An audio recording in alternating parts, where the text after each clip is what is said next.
350 वर्ष गुलामगिरीत पडलेला सह्याद्री ज्वालामुखी सारखा जागा झाला.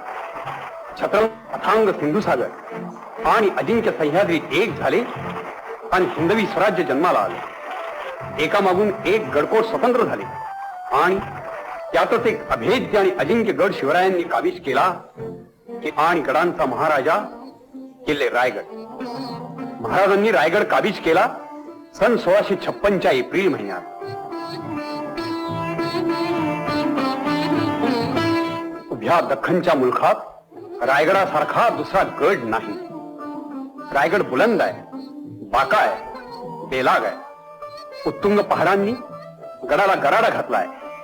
सीतेच्या हृदयात रावणाला प्रवेश मिळणं जसं अशक्य, तसा स्वराज्याच्या शत्रूला रायगडात प्रवेश मिळणं हे अशक्य होतं. रायगडात शत्रू शिरेल फक्त फितुरी झाली तरच. आणि राजधानीच्या दृष्टीनं गडावरती वेगवेगळी बांधकामं करण्याचा हुकूम महाराजांनी हिरोजी इंदुरकरांना दिला. हे हिरोजी इंदुरकर स्वराज्याच्या बांधकाम खात्याचे सुभेदार होते.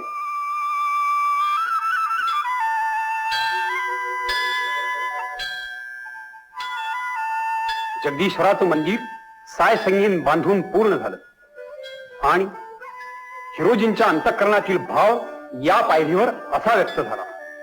सेवेचे ठाई तत्पर हिराजी इंदुलकर. रायगडचे हे चिरेबंदी रखवालदार. माणसं बेईमानी बनली पण ह्या चिरेबंदी शिलेदारांनी मात्र अस्मानी आणि सुलतानी हल्ले आपल्या छातीवर झेलीत झेलीत गडाच्या महादरवाजाचं रक्षण केलं.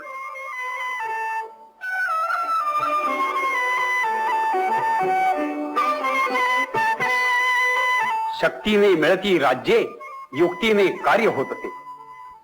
भवानी तलवार आणि गनिमी कावा हीच ती शक्तियुक्ती होती. त्या शक्तियुक्तीनं हिंदवी स्वराज्य स्थापन झालं. त्या शक्तियुक्तीचा श्रीमंत योगी इथं नांदत होता या बालेकिल्ल्यात. बालेकिल्ल्याचा आणि राजसभेचा हा दरवाजा, गडावरचा उंच ठिकाण, हे शिवमंदिर.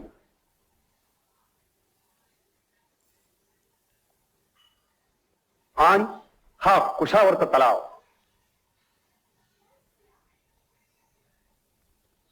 गंगासागर.